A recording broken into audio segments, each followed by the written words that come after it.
Chapter 41 बुरी माँ नीच बेटी। झोंग चियान तीसरी मंजिल के अपने कमरे में बैठी रो रही थी और बुरी तरह बिखरी हुई थी। उसकी माँ जियांग शुवान का चेहरा साफ चिढ़ा हुआ लग रहा था। बहुत देर तक रोने के बाद चियान ने रोते रोते चिल्लाकर कहा, माँ, वो झोंग नुआन इतनी बेशर्म क्यों है? उसकी तो अभी शादी भी नहीं हुई भाई चियांग से, फिर भी जबरदस्ती उसी के साथ रहने की जिद कर रही है। वो खुद को समझती क्या है? हाँ, सौब। जियांग शुवान ने झल्लाकर कहा, ओ मेरी राजकुमारी, जरा धीरे बोलो तो सही। ये कमरा भले ही साउंड प्रूफ है, लेकिन तू जितनी जोर से रो रही है, कहीं चियांग या वो छोटी चुड़ैल सुन ना ले, फिर क्या करोगी? तो क्या हुआ अगर सुन भी लिया? सब तुम्हारी ही गलती है। जब वो जेल में बंद थी और मैं उसे देखने जाना चाहती थी, तुमने मुझे मना कर दिया था। अब उसे लगता है कि मैं ही दुश्मन हूँ और इसलिए अब वो मेरा भाई ची यांग छीनने पर तुली है। मुझे मेरा भाई ची यांग वापस चाहिए। जियांग शुवान का तो सिर दर्द से फटने लगा था। उसे याद आया जब उसने पैसे देकर नुआन को मरवाने या अपाहिज करवाने की कोशिश की थी। ऐसे में अगर वो जेल में उससे मिलने जाती तो उसका अपराध बोध और भी बढ़ जाता। अचानक दरवाजा खुला। मां बेटी दोनों चौंककर उछल पड़ी, लेकिन जब देखा कि अंदर आने वाला झोंग कुईजुन है तो उन्होंने राहत की सांस ली। झोंग कुईजुन ने कठोर आवाज में कहा, जियांग शुवान, नुआन भले ही एक समझदार और विनम्र लड़की है, लेकिन इसका मतलब ये नहीं कि वो मूर्ख है। तुम्हारा रवैया अब ठीक होना चाहिए। और हाँ, ची यांग बहुत संवेदनशील इंसान है। तुमने आज जो हरकतें की है, उससे वो शक करने लगा है। अब तो प्रार्थना करो कि वो नुआन की असली पहचान की पड़ताल ना करने लगे, वरना तुम जेल जाओगी और तुम्हें बचा भी कोई नहीं पाएगा। जियांग शुवान का चेहरा सफेद पड़ गया। अब झोंग कुईजुन ने चियान की तरफ देखा। और तुम्हें चियांग कितना भी पसंद हो, अब जो तुम कर रही हो वो सब बंद कर दो। क्या तुम्हें नहीं दिखता कि अगर नुआन भी ना होती तब भी चियांग तुम्हारी तरफ देखता तक नहीं? अपनी हैसियत पहचानो। कहकर झोंग कुईजुन कमरे से निकल गया। झोंग चियान ने मुंह फुलाया और फिर जोर जोर से रोने लगी। माँ, मैं भाई चियांग को छोड़ना नहीं चाहती। वो कितना परफेक्ट है, वो मेरी जिंदगी का सपना है। जियांग शुवान अब गुस्से और जलन से होश में आई। उसकी आंखों में नफरत भर गई थी। उसने चियान को अपने गले से लगाया और उसकी पीठ थपथपाई। मेरी प्यारी बच्ची, माँ सब जानती है, मैं तुम्हारी मदद करूंगी। लेकिन कैसे करोगी माँ? चियांग को नुआन बहुत पसंद है और नुआन को भी वो पसंद है। उन दोनों के बीच में मेरी कोई जगह नहीं है। जियांग शुवान की आंखें संकीर्ण हो गईं। वो किसी गहरी साजिश के बारे में सोचने लगी। नुआन बहुत घमंडी है। याद है जब चियांग पर नशा चढ़ाया गया था और उसने मजबूरी में नुआन के साथ जबरदस्ती की थी? तब नुआन को वो बहुत गंदा लगा था। तो अब क्यों ना एक बार फिर वही घिन पैदा करवाई जाए? झोंग चियान की आंखों में चमक आ गई। कैसे माँ? बताओ। चियांग इस वक्त नहा रहा होगा। तुम फौरन उसके कमरे में चली जाओ। जब वो नहाकर निकले तो सीधे उस पर झपट पड़ो। मैं बाहर से नजर रखूंगी और जब सही समय लगेगा तो मैं खुद जाकर नुआन को बुलाकर कमरे में ले आऊंगी। अगर वो कमरे में आकर तुम्हें और चियांग को उलझे हुए कपड़ों या बिना कपड़ों में देख ले तो वो खुद ही मान लेगी कि तुम दोनों के बीच कुछ हो गया है और वो खुद ही पीछे हट जाएगी। भले ही कुछ ना हुआ हो, पर शक की आग तो जल ही जाएगी। और अगर वो नहीं हटी तो कम से कम हमारे पास ऐसा सबूत होगा जिससे हम आर्मी को रिपोर्ट बदलने के लिए कह सकें, ताकि नुआन की जगह तुम्हारा नाम लिखा जाए। और अगर वो भी ना हुआ तो चियांग से कम रिपोर्ट वापस तो करवा ही लेंगे। झोंग चियान की आंखों में एक बार फिर चमक लौट आई। माँ, तुम तो कमाल की हो। चैप्टर 42 मर्द होते हैं सस्ते। चल जल्दी कर। तेरे पापा जब अंदर आए थे तब ची यांग और झोंग नुआन नुआन अपने अपने कमरों में जा चुके थे। मर्द ज्यादा टाइम नहीं लगाते नहाने में। तू जल्दी जा वहाँ। ठीक है माँ, जा रही हूँ। झोंग चियान ने जोश में सिर हिलाया और कमरे का दरवाजा खोल ही लिया था, लेकिन अगले ही पल जियांग शुवान ने उसका हाथ पकड़कर फिर से अंदर खींच लिया। माँ, ये क्या कर रही हो? जियांग शुवान ने आंखें तरेर कर कहा। तू ऐसे ही गाउन पहन के जा रही है? क्या ची यांग को साधु समझा है तूने? कोई इज्जत नाम की चीज बची है कि नहीं?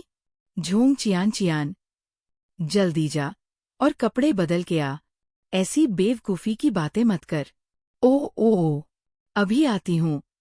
झोंग चियान फटाफट अलमारी खोलती है और उसमें से एक बेहद हॉट और रिवीलिंग लेस ऑर्गेंडी ड्रेस निकालती है। उस ड्रेस में बस शरीर के 3 खास हिस्से ही ढके थे, बाकी तो सब पारदर्शी कपड़े में से साफ झलक रहा था। अगर झोंग नुआन नुआन से तुलना ना करें तो चियान की बॉडी भी कम सुंदर नहीं थी। कम से कम उसका कप साइज और हल्की भरी हुई कमर काफी आकर्षक लग रही थी। माँ, ये पहनकर कैसी लग रही हूँ? जियांग शुवान ने उसे ऊपर से नीचे तक देखा और संतुष्टि से सिर हिलाया। हाँ, बिल्कुल ठीक लग रही है। चल, अब जा जल्दी। ठीक है। चियान उत्साहित होकर दरवाजे की ओर दौड़ती है, लेकिन जाते जाते थोड़ा ठिठकती है और पीछे मुड़कर कहती है, माँ, पापा ने कहा था कि अगर मैंने ची यांग को नाराज किया तो वो मुझे घर से निकाल देंगे। पापा मुझे मार ही डालेंगे। जियांग शुवान ने मुंह बिचका कर कहा, अरे पगली, एक लड़की अगर मर्द के सामने अपने कपड़े उतार दे तो उसे तो खुशी ही होती है। नाराज क्यों होगा वो? इस दुनिया में ऐसा कोई मर्द नहीं जो धोखा ना दे। लेकिन माँ, उसे वो दिन याद आ गया जब उसने ची यांग को नशे में धकेलकर झोंग नुआन को उसके सामने लगभग नग्न खड़ा कर दिया था। लेकिन फिर भी ची यांग ने बिना कुछ सोचे झोंग नुआन को एक झटके में बेहोश कर दिया था। उसे वो मंजर याद आते ही रोंगटे खड़े हो गए। जियांग शुवान अब बेसब्र हो रही थी। तो फिर मत जा, आ जा वापस कमरे में। ची यांग और नुआन वैसे ही एक दूसरे को चाहते हैं और तेरे पापा भी खुश है इस रिश्ते से। तू बीच में जाकर क्या हासिल करेगी? उससे पहले कि माँ कुछ और कहती, झोंग चियान ने दरवाजा पट से खोला और बाहर निकल गई। नीचे लिविंग रूम में आंटी झाओ अकेली बैठी थी। बाकी सब अपने कमरों में जा चुके थे। जब उन्हें समझ आया कि बड़ी मिस क्या करने जा रही है, तो उन्होंने भी पूरा साथ दिया। वो भागकर दूध का एक गिलास ले आईं और मुस्कुराकर बोली, बड़ी मिस, ये तो आपको पहले ही कर लेना चाहिए था। मर्द तो सब सस्ते होते हैं, जो लड़की खुद चलकर आ जाए उसे कौन ठुकराता है? ऊपर से आपकी तो क्या फिगर है। ची यांग साहब खुद को रोक ही नहीं पाएंगे। आंटी झाओं का इतना सपोर्ट देखकर झोंग चियान का कॉन्फिडेंस और बढ़ गया। उसने पीठ सीधी की, सीने को थोड़ा उभारते हुए दूध का गिलास पकड़ा और पूरे आत्मविश्वास के साथ दूसरी मंजिल पर ची यांग के कमरे की ओर बढ़ी। कमरे का दरवाजा अंदर से लॉक था, लेकिन उसके पास चाबी थी। उसने ध्यान से सुना, कोई आवाज नहीं थी, सिर्फ बाथरूम से पानी की आवाज आ रही थी। चियान ने थोड़ी हिम्मत जुटाई, चाबी लगाई और दरवाजा खोलकर धीरे से अंदर चली गई। उसने ऊपर देखा, कमरे में कोई नहीं था। बाथरूम से आती पानी की आवाज ने उसके दिल को और भी खुश कर दिया। लगता है ऊपर वाले भी मेरा साथ दे रहे हैं। उसने दूध का गिलास बेड साइड टेबल पर रखा और फिर कपड़ों की हैंगर की ओर बढ़ी। वहां ची यांग की दिन भर की पहनी हुई साफ सुथरी सीधी टंगी मिलिट्री यूनिफॉर्म लटक रही थी। चियान की आंखों में दीवानगी चमक उठी। वो खुद को रोक नहीं पाई, धीरे से उस यूनिफॉर्म के पास गई और अपना चेहरा उसमें छुपा लिया। उस कपड़े में अब भी ची यांग की गर्माहट बाकी थी। उसने गहरी सांस ली, एक ताजगी भरी खुशबू उसकी नाक में समा गई और पूरे दिल में उतर गई। कितनी प्यारी खुशबू है। झोंग चियान उस खुशबू में ऐसी खोई कि उसे पता ही नहीं चला। कि बाथरूम का पानी अब बंद हो चुका है। वो उस खुशबू को ऐसे पी रही थी जैसे कोई प्यासा पानी पीता है। ये उसी की खुशबू है और अब तो मैं इसके आगे हार ही जाऊंगी। चैप्टर 43। दूध लेकर आई थी। ची यांग ने कमरे का दरवाजा खुलने की आवाज साफ सुनी थी। उसने सोचा था कि शायद कोई बाहर से कुछ कहने आया हो।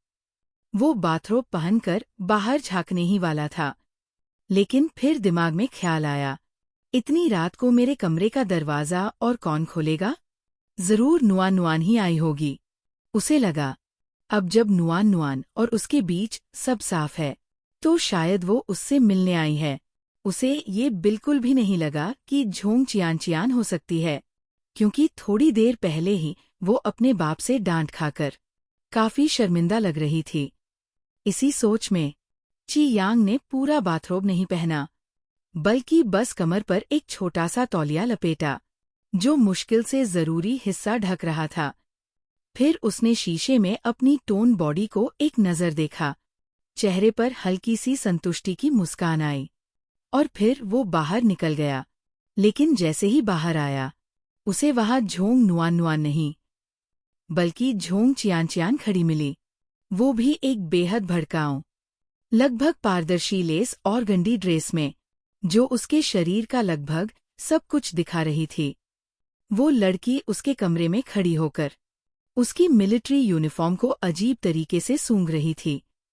ची यांग को एक पल में ऐसा लगा जैसे उसकी सैन्य वर्दी का अपमान हो गया हो।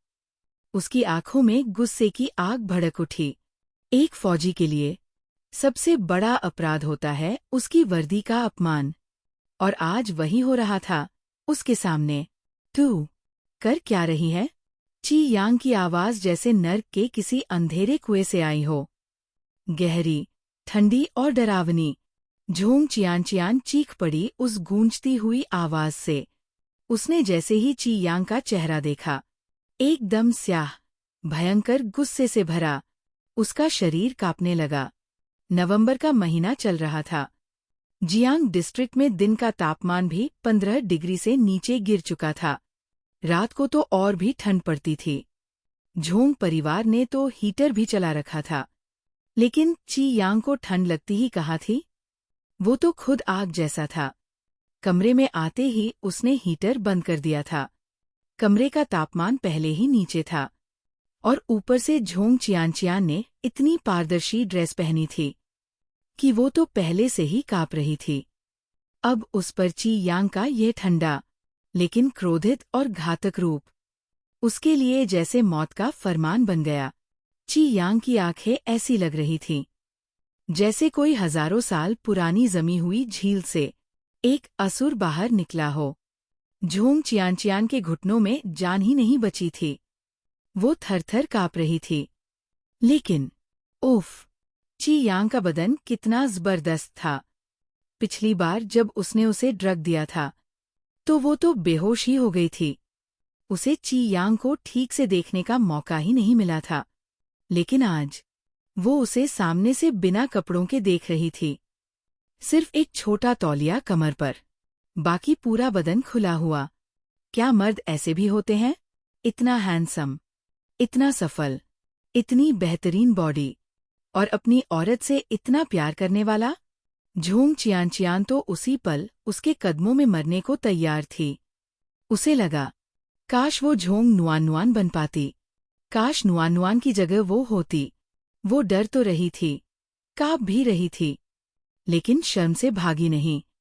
वो तो जैसे अब उस रास्ते पर निकल चुकी थी जहां से वापसी नामुमकिन थी।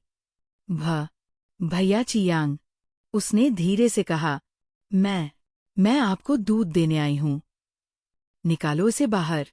ची यांग की गरजती आवाज से वो जैसे थोड़ा पीछे की ओर झुक गई, लेकिन जब उसने देखा कि ची यांग उसे घूर रहा है, हालांकि वो उसे ऐसे घूर रहा था जैसे कोई कीड़ा हो, तो चियान को और हिम्मत मिल गई। उसे लगा, वो मुझे देख रहा है, शायद अब सब ठीक हो सकता है। वो धीरे धीरे कदम बढ़ाते हुए ची यांग के पास गई। भैया चियांग, मुझे लगा कि शायद आज रात आपको नींद न आए। तो सोचा कि आपके लिए दूध लेकर आ जाऊं। अगर आप ऐसे नाराज हो गए तो मैं डर जाऊंगी। झोंग चियान को उसकी आंखों में देखने की हिम्मत नहीं हो रही थी। वो बार बार बस उसके शरीर को देख रही थी। उसकी कांसे जैसी दमकती त्वचा, साफ और गहरे मांसपेशियों की रेखाएं, मजबूत सीना और पेट पर एकदम सधा हुआ सिक्स पैक। वो तो किसी प्राचीन यूनानी योद्धा जैसा लग रहा था। उसके शरीर की ताकत और सुंदरता झोंग चियान को पूरी तरह से सम्मोहित कर चुकी थी। चैप्टर 44 निकल जा। ची यांग की आंखों में जो नजरिया था, वो जैसे मौत और इंसाफ का मिलाजुला रूप था। उसके चेहरे पर जो गुस्सा था, उसमें एक ऐसी रॉयल ठहराव भी थी जो किसी राजा के जैसा आस था। इतना ताकतवर कि झोंग चियान का जी चाहा कि वहीं उसके सामने घुटनों पर बैठ जाए। ची यांग की उस आग जैसी नजरों के सामने झोंग चियान का ठंडा कांपता शरीर और दिल में उठती गर्म ख्वाहिशें जैसे बर्फ और आग एक साथ जलने लगे हों। वो तो जैसे पागलपन की हद तक पहुंच गई थी। और तभी उसकी नाक से दो पतली धारें खून की बह निकलीं, जो टपकते हुए महंगे सफेद कालीन पर गिर गईं और वहां लाल लाल धब्बे बना दिए। ची यांग अंदर से गुस्से और नफरत से उबल रहा था। उसे खुद पर काबू रखना मुश्किल हो रहा था। उसके हाथों की नसें तंग गईं, मुट्ठियां कस गईं, जबड़े भींचे हुए थे। और फिर उसकी दबी हुई गहरी आवाज गूंजी, निकल जा। लेकिन झोंग चियान तो जैसे बहरी हो गई थी। उसे लगा कि उसकी चालाकी अब सफल होने वाली है। उधर झोंग नुआन ने नहाकर अपना नाइट गाउन पहना ही था और सोने से पहले सोचा कि जाकर देखे क्या ची यांग इस नए घर में आराम से सो पा रहे हैं या नहीं। जैसे ही वो कमरे से बाहर निकली, वो सामने से जा रही जियांग शुवान से टकरा गई, जिसके हाथ में दूध का एक ग्लास था। नुआन, कहाँ जा रही हो इस वक्त? पहले ये दूध पी लो। शुवान ने माँ बनने की एक्टिंग करते हुए कहा। नुआन ने उसकी आंखों में देखा और तुरंत समझ गई, ये दूध मेरे लिए नहीं, किसी और के लिए है। उसे साफ समझ आ गया कि ये माम बेटी मिलकर क्या खेल खेलने की कोशिश कर रही हैं। लेकिन नुआन को कोई चिंता नहीं हुई, क्योंकि उसे अपने ची यांग पर पूरा भरोसा था। थैंक यू मम्मी, आप दूध कमरे में रख दीजिए, मैं बाद में पी लूंगी। कहती हुई वो सीधा ची यांग के कमरे की ओर बढ़ गई। नुआन, रात को नाइट गाउन पहनकर ची यांग के कमरे में क्यों जा रही हो? शुवान ने घबराकर उसका कपड़ा पकड़ लिया। उसे डर था कि अभी अभी तो चियान अंदर गई है। अगर नुआन पहुंच गई तो सारा प्लान फेल हो जाएगा। मम्मी, ची यांग मेरे मंगेतर है, मैं अपने मंगेतर से बात करने जाना चाहती हूँ। उसका हाल चाल पूछना चाहती हूँ। क्या इसमें कुछ गलत है? बिल्कुल गलत है। शुवान की आवाज एकदम चीखती हुई हो गई। नुआन, तुम एक लड़की हो। लड़कियों को अपनी इज्जत और शरीर का सम्मान करना चाहिए। जो लड़की खुद को सम्मान देती है, उसे ही लोग इज्जत देते हैं। तुम गांव से आई हो, तुम्हें तहजीब नहीं है तो मैं माफ कर सकती हूँ, लेकिन जब मैं कुछ सिखा रही हूँ तो ध्यान से सुनो। तुम और ची यांग अभी सिर्फ सगाई में हो, शादी नहीं हुई। इस तरह रात में उसके कमरे में जाना क्या जरूरी है? इसी बीच झोंग कुईजुन को ये लगा कि शायद उसने चियान को कुछ ज्यादा ही डांट दिया। सोचा कि जाकर माम बेटी से माफी मांग ले। वो चियान के कमरे में पहुंचा, लेकिन वहां कोई नहीं था। फिर उसने ऊपर से आवाजें सुनी तो नीचे की ओर आ गया। क्या बात हो रही है सीढ़ियों पर? झोंग कुईजुन ने पूछा।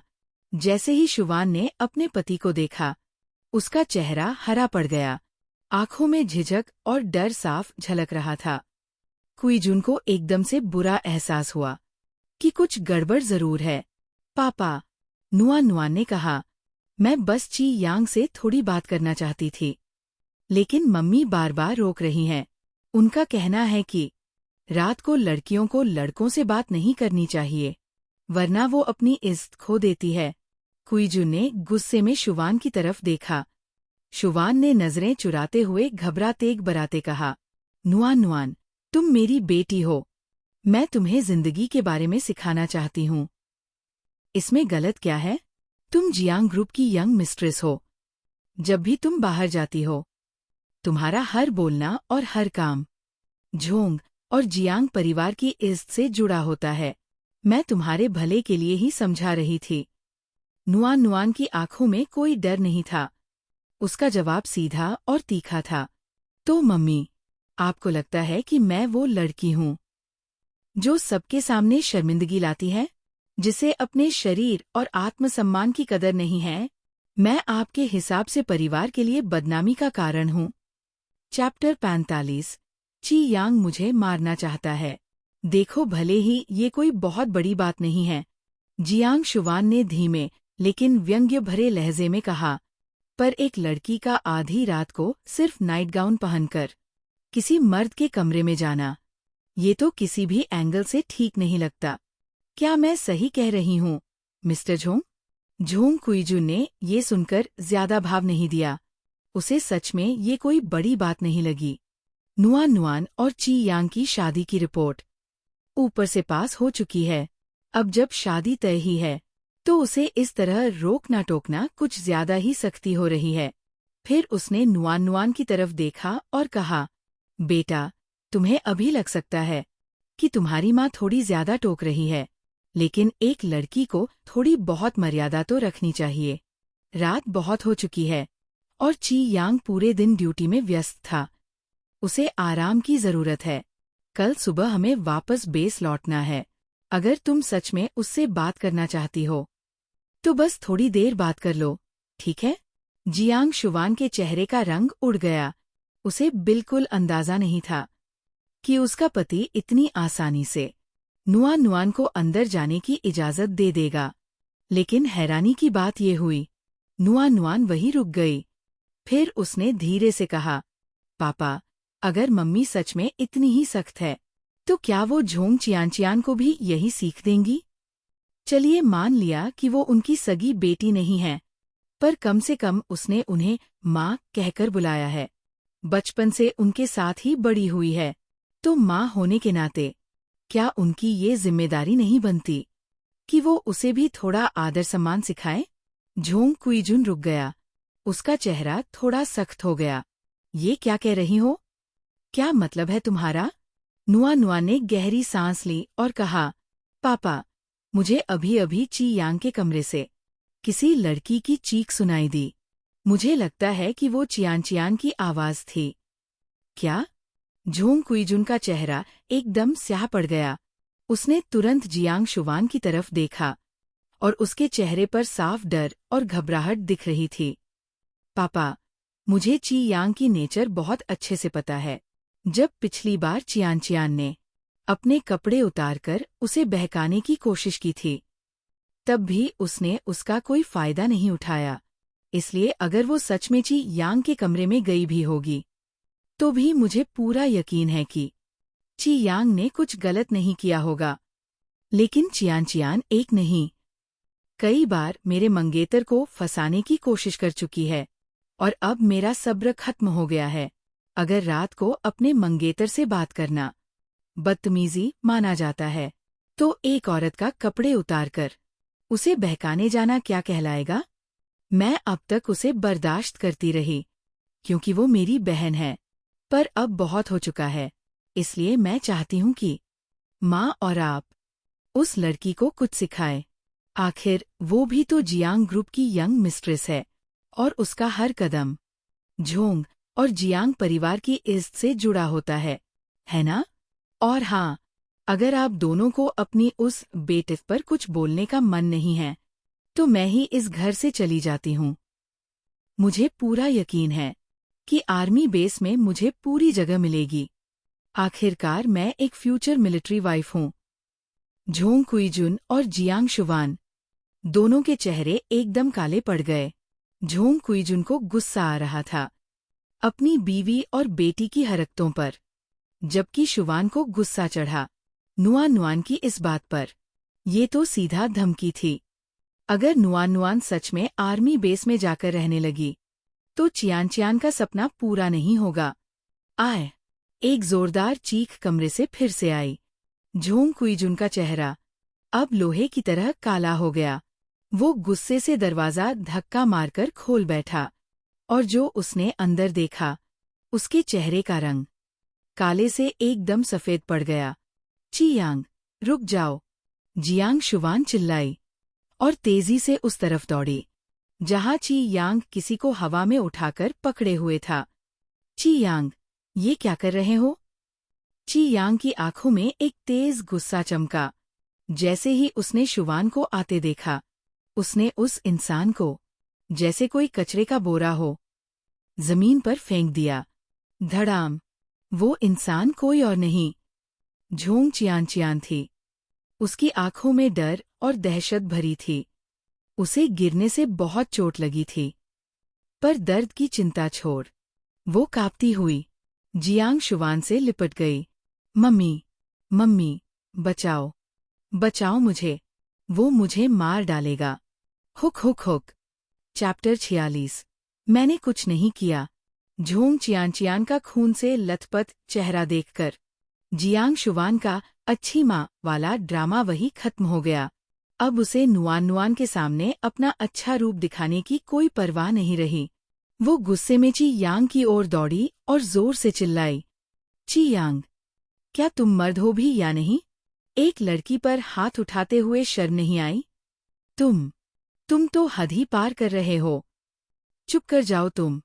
झोंग कुईजुन का गुस्सा अब फूट पड़ा।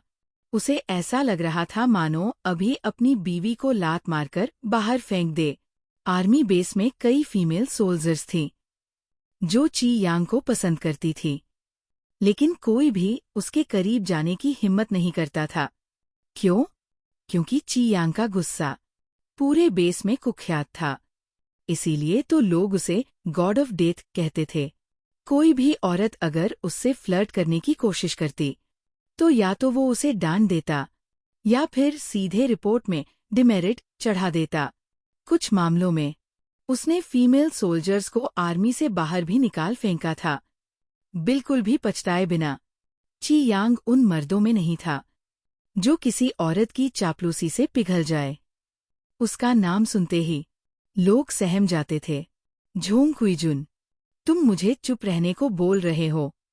ऐसे वक्त में तुम्हें दिख नहीं रहा कि चियान चियान के साथ क्या हो रहा है? क्या अब कोई भी ऑफिसर ऊंचे ओहदे पर बैठा हो तो जिसे चाहे पीट सकता है? झोंग कुईजुन का चेहरा गुस्से से लाल हो गया। पूरा मामला तो खुद चियान चियान ने शुरू किया था। उसने जब उसकी हालत देखी, जैसे कपड़े उसने पहन रखे थे, तो उसे बिल्कुल भी ची यांग पर गुस्सा नहीं आया, बल्कि वो खुद अपने अंदर इतना गुस्सा महसूस कर रहा था कि चाहता था चियान चियान को सीढ़ियों से धक्का दे दे। उसे अपनी बीवी पर और भी ज्यादा गुस्सा आया। शुवान ने अपनी बेटी को इतना बेहुदा काम करने के लिए उकसाया, और अब जब सारा पोल खुल गया तो खुद चिल्ला चिल्लाकर ची यांग को ही गलत ठहरा रही है। उसे इतनी हिम्मत आई कहाँ से? ची यांग को ना शुवान की परवाह थी, ना झोंग कुईजुन की बातों की। उसकी नजरें सिर्फ एक इंसान पर टिकी थी, झोंग नुआन नुआन। उसकी आंखों में माफी की गहराई थी। नुआन नुआन, मैंने कुछ नहीं किया। नुआन नुआन पहले भी उस पर भड़क चुकी थी, क्योंकि पहले उसे चियान चियान से मिलवाया गया था। लेकिन जब उसके अंदर दवा का असर हुआ तो उसने चियान चियान को छोड़कर नुआन नुआन पर जोर जबरदस्ती की। इस वजह से नुआन नुआन को लगा था कि ची यांग गंदा और घटिया आदमी है। अब जब बड़ी मुश्किल से उनके बीच कुछ सुलह होती दिख रही थी तो फिर से ये बवाल खड़ा हो गया। ची यांग ने चियान चियान को सीधा दरवाजे से बाहर इसलिए नहीं निकाला क्योंकि उसे डर था कि अगर नुआन नुआन उसे देख लेगी तो फिर से गलतफहमी हो जाएगी। इसीलिए उसने सोचा कि उसे खिड़की से बाहर फेंक दे, चाहे गिरकर वो मर जाए, अपाहिज हो जाए या चोट लगे, उसे कोई फर्क नहीं पड़ता था। बस नुआन नुआन को उसकी नीयत पर शक नहीं होना चाहिए। बाकी जो हो देखा जाएगा। लेकिन जब वो चियान को सीढ़ियों से नीचे फेंकने ही वाला था, उसी समय नुआन आ गई और उसने उस नज़ारे को अपनी आंखों से देख लिया जहां चियान ची यांग के करीब हो रही थी। ची यांग का खून खौल रहा था। उसके पास कोई शब्द नहीं था अपनी सफाई देने के लिए। उसकी नजरें बस नुआन के चेहरे पर टिकी थी, जैसे कह रही हों, प्लीज मुझे गलत मत समझो। पर उसने जो देखा वो बिल्कुल भी उम्मीद के मुताबिक नहीं था। नुआन मुड़ी और बाहर निकल गई। ची यांग की आंखों के सामने वो पल जैसे थम गया।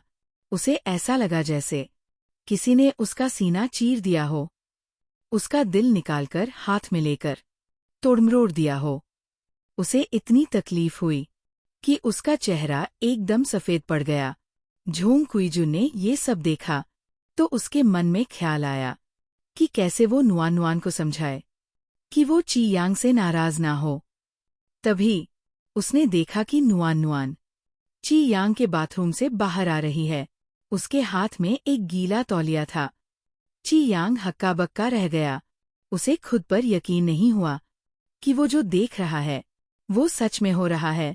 नुआन उसके पास आई और बहुत धीरे से उसके हाथ को पकड़कर उस गीले तौलिए से धीरे धीरे साफ करने लगी। Chapter 47 allergic. कमरे में अब भी माहौल गर्म था। झोंग नुआन शांति से, बहुत प्यार से ची यांग के हाथ पोंछ रही थी। उसकी नजरों में गुस्सा नहीं था, बल्कि चिंता और अपनापन था। उसने हल्की सी मुस्कान के साथ कहा, मूर्ख हो तुमने क्या सोचा? अगर तुमने उसे खिड़की से फेंक दिया होता तो मैं सच्चाई नहीं समझ पाती। क्यों तुमने उसे सिर्फ धक्के मारकर बाहर नहीं निकाला?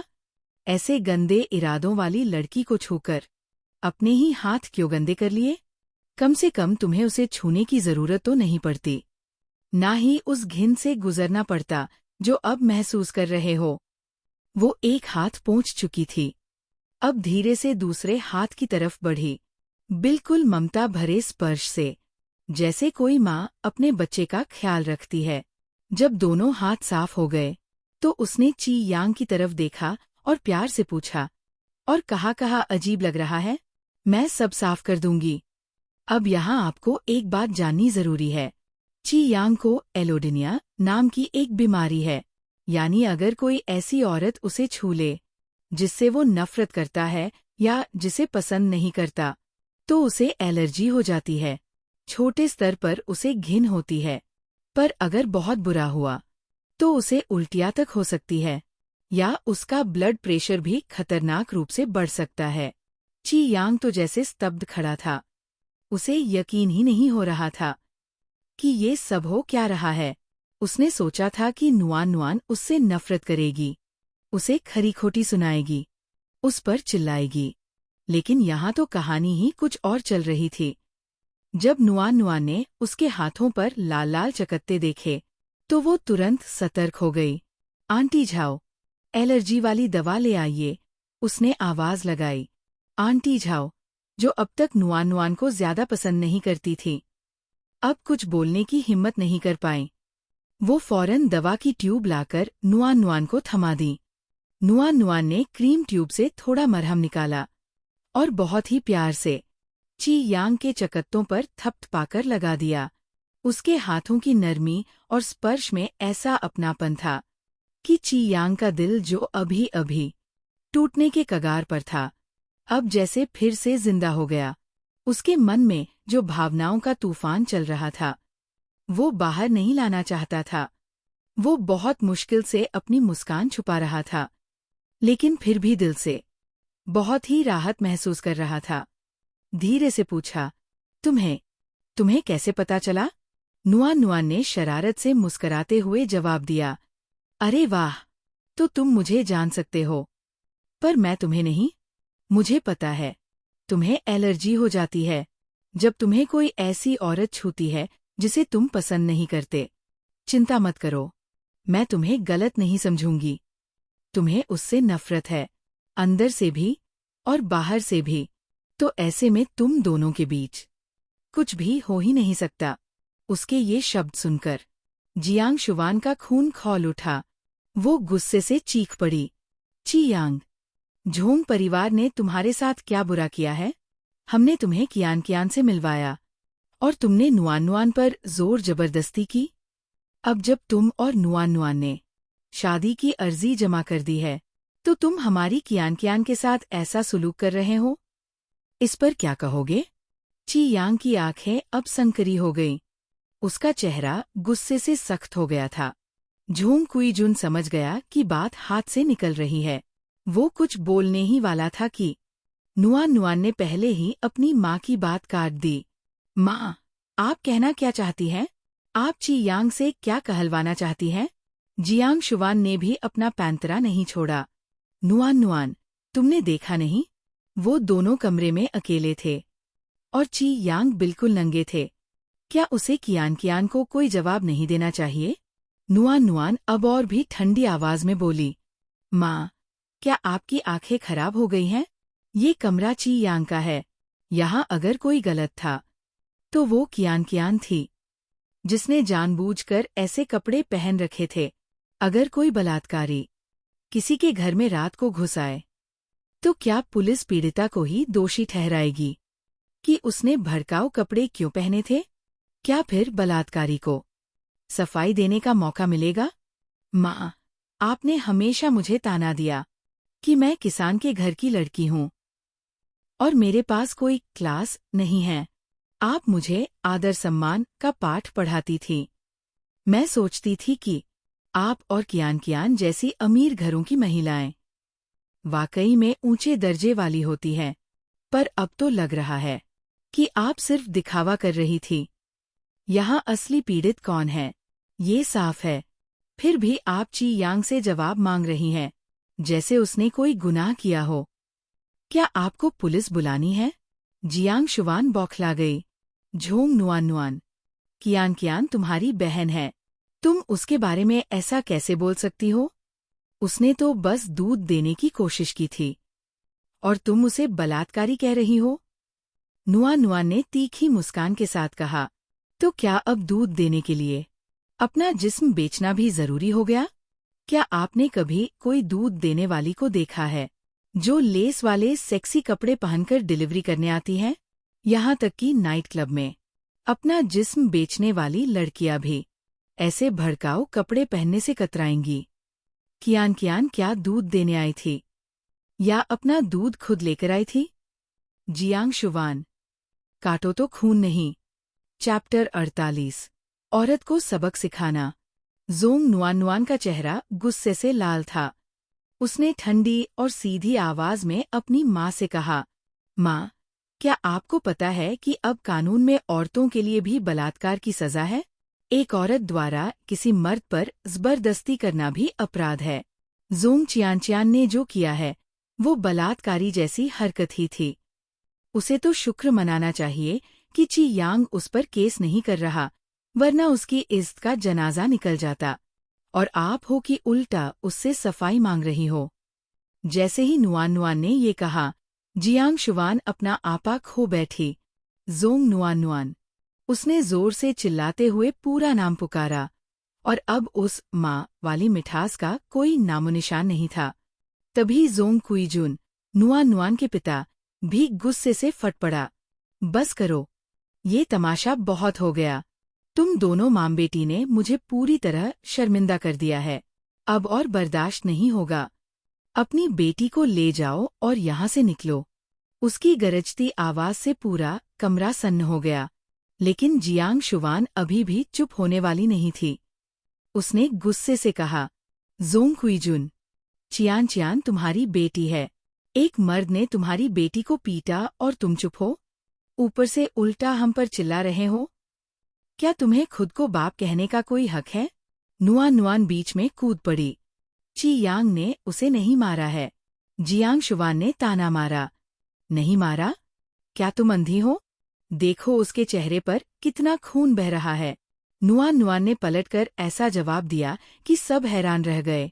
माँ, सिर्फ खून बह रहा है इसका मतलब ये थोड़े ही है कि उसे मारा गया है। आप हर महीने पीरियड्स में खून बहाती हो तो क्या इसका मतलब ये है कि पापा ने आपको चाकू मार दिया?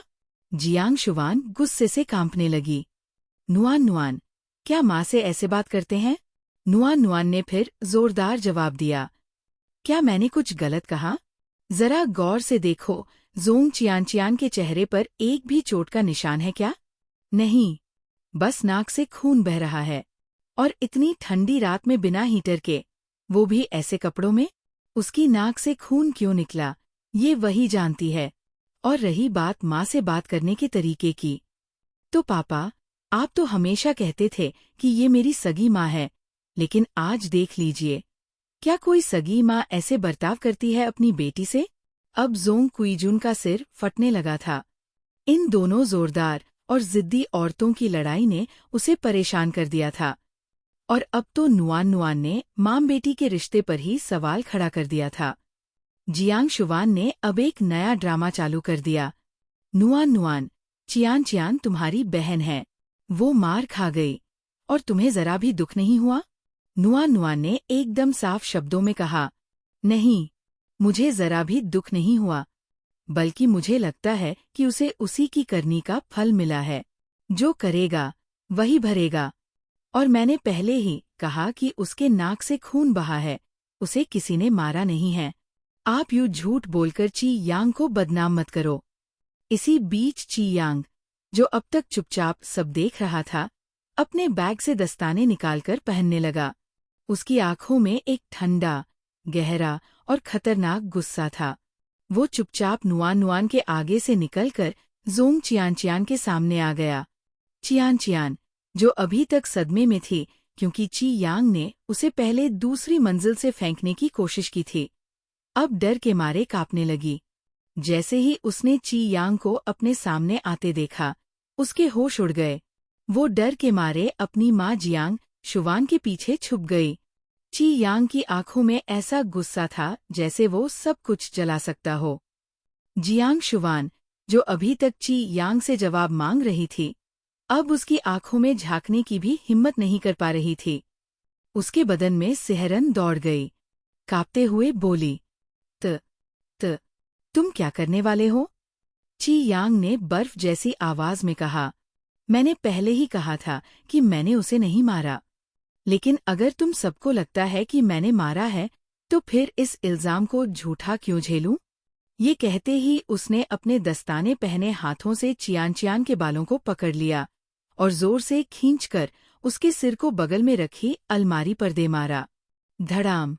इतनी जोर से उसका सिर टकराया कि आवाज पूरे कमरे में गूंज गई। इससे पहले कि चियान चीख भी पाती, वो बेहोश होकर वहीं गिर पड़ी। पूरा कमरा स्तब्ध रह गया। चैप्टर 49, संतोष। अभी अभी ची यांग ने जोंग चियान को अलमारी पर दे मारा था और वो बेहोश होकर जमीन पर गिर पड़ी थी। ये सब इतना अचानक और तेजी से हुआ कि कोई कुछ कर भी नहीं पाया। आह! हाँ, कातिल! जियांग शुवान चीखती हुई घिसटती हुई चियान के पास पहुंची। उसने अपनी बेहोश बेटी को बाहों में भर लिया और दर्द से बिलखने लगी। उसका चेहरा तड़प और बेबसी से भर गया था। वो कुछ और कह भी नहीं पा रही थी, बस काँप रही थी। ची यांग ने बर्फ जैसी ठंडी आवाज में कहा, अब समझ आया? अगर मैं सच में किसी को पीटता हूं तो क्या होता है? और यकीन मानो, मैंने ज्यादा ताकत नहीं लगाई थी।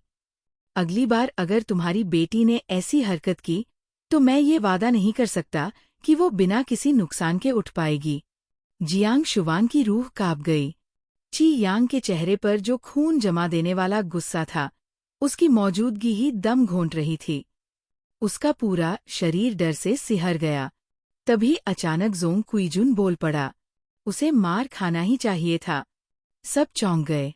जोंग कुईजुन ने बिना एक पल गवाए ची यांग का पक्ष ले लिया।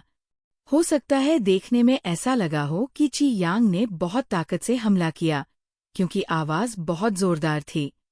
लेकिन जोंग कुईजुन, जो खुद सेना में रहा था, वो अच्छी तरह जानता था कि ये बस एक हल्का सा सबक था, वो भी सिर्फ नुआन और उसके खुद के खातिर। उसे पता था कि ची यांग का असली गुस्सा कैसा होता है। अगर वो सच में नाराज हो जाता, तो शायद चियान जिंदा नहीं बचती। या जिंदा भी रहती तो अधमरी हालत में। अब अगर उसे बस हल्की सी चोट लगी और वो बेहोश हो गई तो ये तो सबसे सौम्य नतीजा था। उसने एक बार नुआन नुआन की ओर देखा, आंखों में कृतज्ञता थी। उसे एहसास हुआ कि शायद नुआन नुआन ने ही ची यांग को रोका था। उसने जो उसके हाथ पोंछे थे तौलिए से, वही शायद चेतावनी थी, बस करो, वरना हालात और भी खतरनाक हो सकते थे। उसके दिमाग में ये सोचते सोचते ही डर बैठ गया। अगर नुआन नुआन ने कुछ न किया होता तो क्या होता? तभी जियांग शुवान जोर से चीख पड़ी, कोई है, कोई मदद करो। घर की आया आंटी झाओ और बटलर, जो पास के कमरे से सब कुछ सुन रहे थे, दौड़ते हुए अंदर आए। जोंग कुईजुन ने तुरंत तौलिया उठाकर चियान चियान को ढक दिया। फिर तेजी से बोला, क्या देख रही हो? जल्दी एम्बुलेंस बुलाओ। अब जियांग शुवान में ची यांग से बहस करने की भी हिम्मत नहीं थी। उसकी आत्मा तक कांप गई थी। वह अब सधी हुई आवाज में डरी हुई नजर से नुआन नुआन की तरफ मुड़ी और बोली, देखो, तुम्हारी बहन का क्या हाल हो गया है। अब तो खुश हो? नुआन नुआन ने मुस्कुराते हुए जवाब दिया, हाँ, अब मैं संतुष्ट हूँ। उसका ये मासूम सा जवाब, जैसे कोई बच्चा टीचर से पूछे गए सवाल का सही जवाब दे रहा हो, देखकर ची यांग का दिल और भी पिघल गया। उसने सोचा, ये मेरी नुआन नुआन इतनी प्यारी क्यों है? जोंग कुईजुन, जो अब तक सब देख सुन रहा था, एकदम गुस्से में जियांग शुवान की तरफ मुड़ा और गरजते हुए बोला, इस सब में नुआन नुआन का क्या कसूर है? सब कुछ तो तुम्हारे ही किए का नतीजा है। तुमने अपनी बेटी को बिगाड़ा है। क्या तुम ये कहोगी कि तुम्हें पता ही नहीं था कि जोंग चियान चियान ची यांग के कमरे में घुसने वाली है? उसकी आवाज में धमकी थी। समझ लो जियांग शुवान, ची यांग नुआन नुआन का मंगेतर है और नुआन नुआन तुम्हारी बेटी है। अब बातों को उल्टा पुल्टा करना बंद करो। जोंग चियान चियान को जो मिला वो उसी का हक था, और अगर तुमने नुआन नुआन को फिर दोषी ठहराने की कोशिश की तो मैं खुद तुम्हें मार बैठूंगा। जियांग शुवान की आंखों से आंसू गिरने लगे। उसने टूटे हुए शब्दों में कहा, ठीक है, ठीक है, ठीक है, सब मेरी ही गलती है। अब तो खुश हो? थोड़ी देर बाद एम्बुलेंस आ गई। जियांग शुवान तो चियान चियान के साथ अस्पताल जाने पर अड़ गई। जोंग कुईजुन को भी मजबूरी में उनके साथ जाना पड़ा। ची यांग का मूड एकदम अच्छा हो गया था। घर के सारे लोग अस्पताल चले गए थे और अब वो और नुआन नुआन अकेले थे। लेकिन ये खुशी ज्यादा देर टिक नहीं पाई। जियांग शुवान ने जिद पकड़ ली कि नुआन नुआन भी साथ चले। उसका कहना था कि चियान चियान को महिला मदद की जरूरत होगी और जोंग कुईजुन तो मर्द है। नुआन नुआन मना नहीं कर पाई। अगर मुंह मोड़ती तो घरवालों के सामने उसकी छवि खराब हो जाती। आखिरकार घर में सिर्फ ची यांग ही अकेला रह गया। करीब 1.5 घंटे बाद बेचारे निंग वेनहाओ को फिर से सेना के मुख्यालय से बुला लिया गया ताकि वो अपने बिग बॉस यानी ची यांग को घर से लेकर जा सके। चैप्टर 50 जांच पड़ताल। गाड़ी के अंदर जैसे ही ची यांग बैठा, उसने अपना फोन निकाला और तुरंत एक नंबर डायल किया। आवाज सख्त और हुक्म देने वाली थी, जोंग नुआन नुआन की पृष्ठभूमि की जांच करो। मैं जानना चाहता हूं कि उसका रिश्ता जोंग कुईजुन, जियांग शुवान और जोंग चियान चियान से असल में है क्या? खासकर नुआन नुआन और जियांग शुवान पर फोकस करो। मुझे ये कन्फर्म करना है कि ये दोनों सच में माम बेटी है या नहीं। वो कुछ सेकंड रुका और फिर अगला आदेश दिया। जियांग जिले की जेल में जो वार्डन वांग थी, जिसे चेन जिया ने रिप्लेस किया, उसकी भी जांच करो। पिछले कुछ हफ्तों में उसके बैंक खाते में कोई अजीब लेन देन हुआ है क्या? मुझे जानना है कि उसे रिश्वत देने वाला कौन था। बाहर से देखने में तो ऐसा लग रहा था जैसे ची यांग ने जोंग चियान चियान को बुरी तरह पीटा है, लेकिन हकीकत में उसे कोई गंभीर चोट नहीं लगी थी। जैसे ही वो अस्पताल गई, डॉक्टरों ने उसकी कई जांचें की। रिपोर्ट में बस हल्का सा दिमागी झटका, माइल्ड कंक्शन, निकला। कुछ दवाइयाँ लिखीं और उसी रात वो वापस घर लौट आई।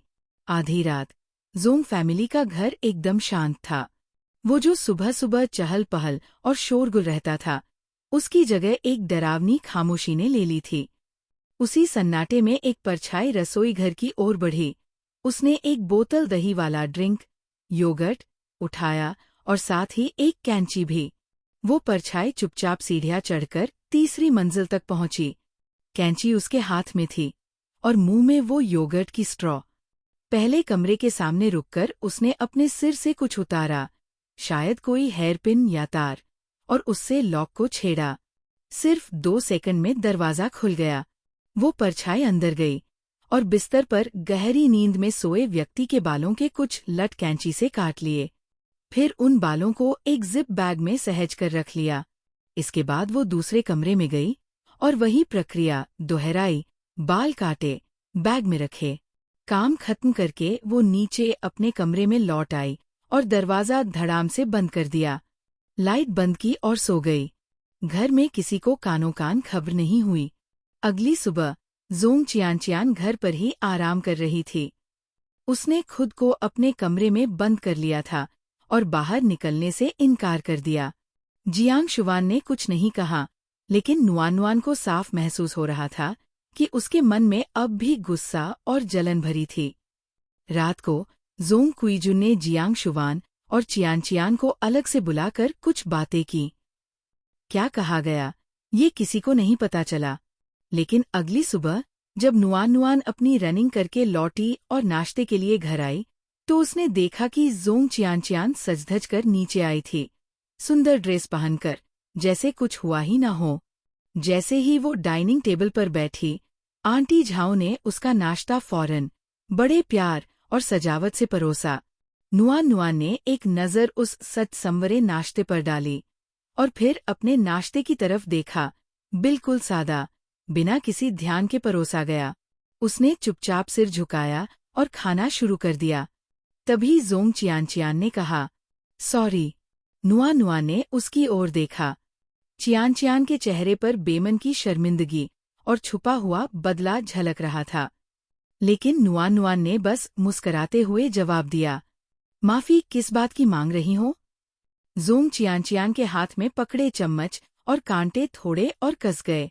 उसने थोड़ा बनावटी भोलासा चेहरा बनाया और बोली, नुआन, उस दिन मैंने जो किया वो बहुत गलत था। मैं दिल से माफ़ी मांगती हूँ। तुम मुझे माफ़ कर दोगी ना?